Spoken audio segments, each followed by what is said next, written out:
lovely music. Welcome.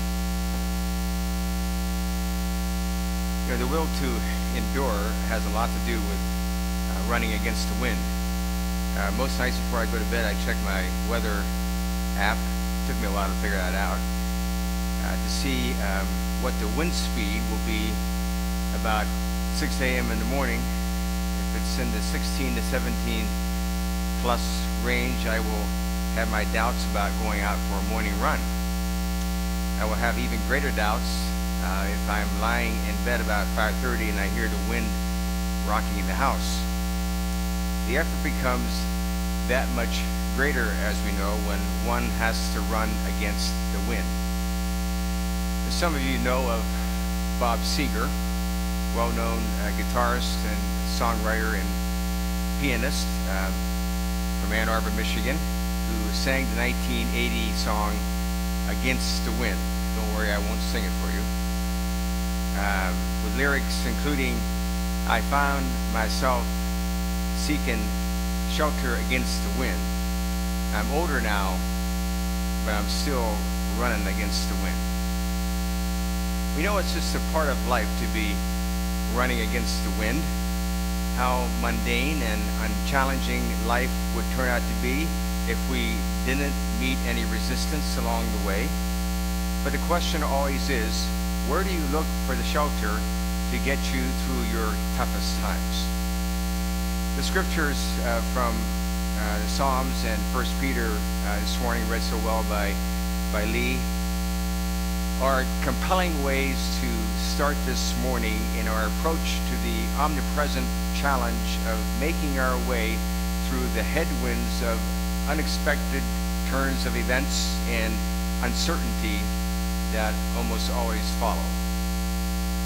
When the threats were closing in on him and from different directions, David composed a psalm that we heard this morning with reflections on the strength that he derived from his companionship with God. Though a host encamp against me, my heart will not fear. Though war arise against me, in spite of this, I shall be confident. One thing I've asked from the Lord, that I shall seek, that I may dwell in the house of the Lord forever. This really is a psalm of trust and hope, with three metaphors of hope, all referring to the temple where David finds his refuge. There is a metaphor of the shelter, there is a metaphor of the tent, and the one of the rock, all alluded to in this particular psalm. When the wind was against him, David reached out to his Lord in order to fight through his enormous resistance. The passage from 1 Peter reveals a condition that many of the early Christians were enduring. The society to which they had belonged now considers them an unwelcome, even dangerous sectarian group. Everything from verbal abuse to marginalization were part of the early Christians' daily existence. So Peter, in an effort to encourage these suffering servants of Christ, he says to them, after you have suffered for a little while, the God of all grace, who has called you to the eternal glory in Christ, will himself restore, support, strengthen, and establish you. To him be the power forever and ever.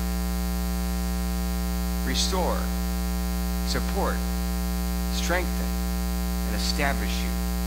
As Isaiah writes, those who wait for the Lord will gain new strength.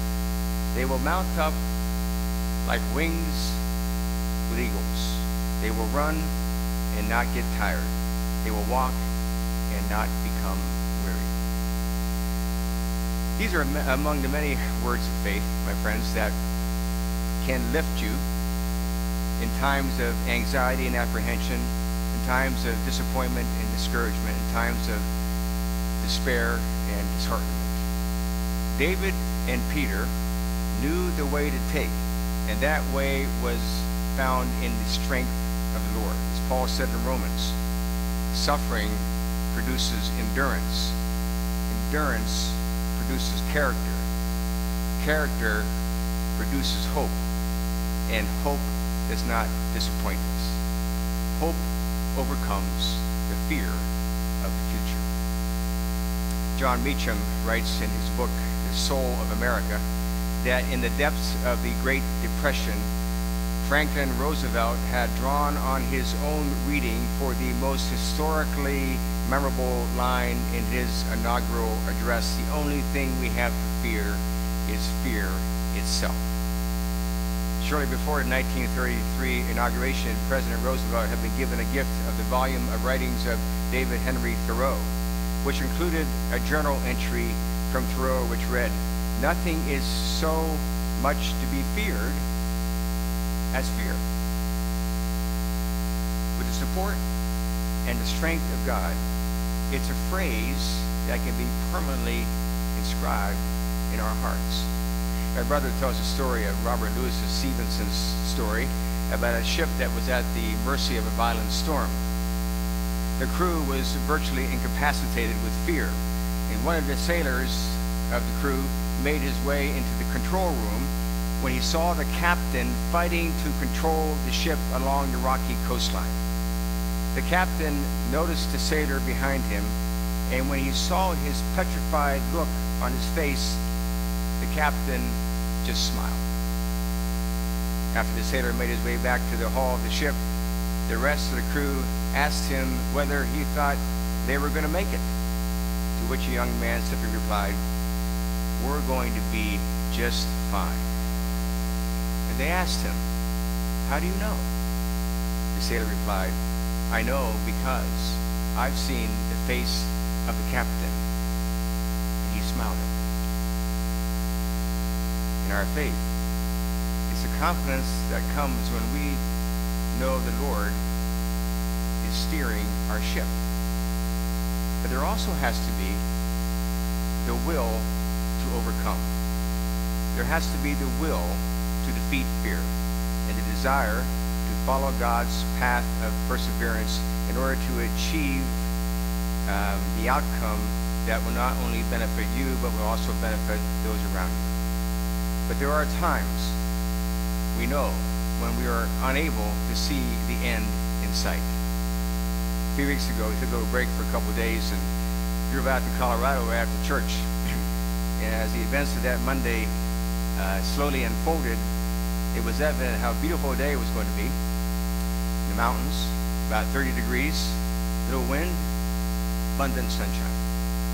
I said to Jennifer, "This is the time I'm going to ski, if I'm going to ski at all."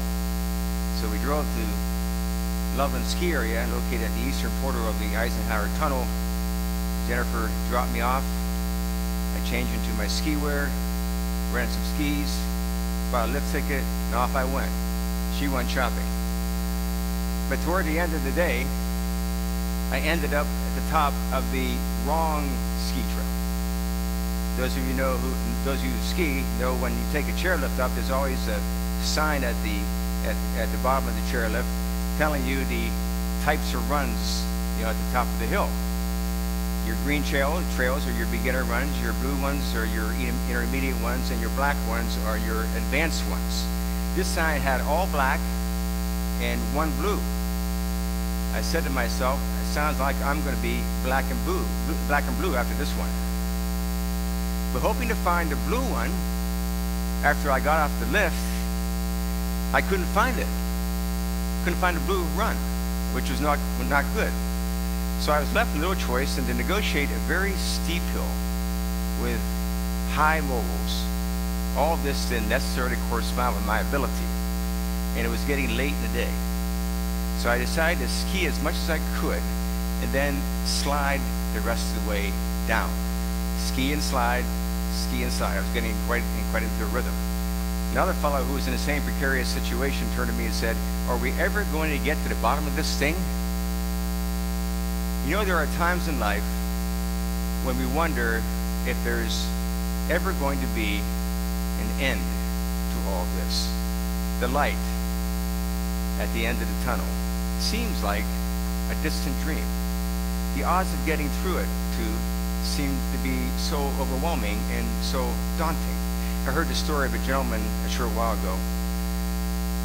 In a 2-month period, he said that he had his contract terminated as a regional vice president. His father-in-law passed away. He lost his home and his family's cars to the 2008 Manhattan tornado. All this in a span of a couple of months. But in response to all this, the gentleman offered this prayer to God, calling it a dangerous prayer. He said, God, I'm not going to ask you to make this all go away. All I ask is that whatever happens, you will use it to increase my faith. In addition, he became reliant on Scripture to sustain him and his family in his time of great need, such as Psalm 37. For the Lord loves the just and will not forsake the faithful ones. And from there, he started his own company, which became very successful and continues to be successful. He built a new home after the tornado had destroyed his old home. And to this day, continues to be ever so grateful for the Lord's hand in all of this. You know, perseverance roots lie in faith. And faith comes from something special inside. It's the will to believe. It's the will to trust. The Apostle Paul had a steady diet of high mountains to scale and deep and wide rivers to cross. But his faith moved him to say in Philippians, I have learned to be content with whatever I have. I know what it is to have little. I know what it is to have plenty in all circumstances. I have learned the secret of being well-fed and of going hungry, of having plenty and being in need. I can do all things through him who strengthens me. So it became for a Vietnamese woman's life, Phan Kim Thai Phuc. 9 years old, she was captured on camera fleeing in terror along a puddled roadway after a napalm bomb struck near her village during the Vietnam War. She was tagged with the name Napalm Girl after the photo was taken and later turned into a Pulitzer Prize photograph. Some say it was a turning point in the war. Now in her mid-50s, she wrote a piece for the Wall Street Journal a couple of Christmases ago entitled The Salvation of the Napalm Girl. She said, those bombs that day have caused me immeasurable pain over the course of my life. 45 years later, I'm still receiving treatment for the burns that cover my arms, back, and neck. But even worse than the physical pain was the emotional and spiritual pain. Yet, she said, as I look back over my spiritual journey that has spanned more than 3 decades, I realize that the same bombs that caused so much pain and suffering also brought me to a great place of healing. Those bombs led me to Jesus Christ. In 1982, she attended Christmas Eve services, and as the pastor spoke, she said she knew something was shifting inside her heart. She said, a decade removed from the defining tragedy of my life, I still desperately needed peace. I was so ready for love and joy. After the pastor finished speaking, I made my way to the front of the sanctuary, and I said yes to Jesus Christ. My faith in Jesus Christ is what has enabled me to forgive those who had wronged me. Faith also inspired me to pray for my enemies rather than curse them. She continued, no matter what type of pain or sorrow you may be experiencing, I encourage you to not give up. Hold fast, hope.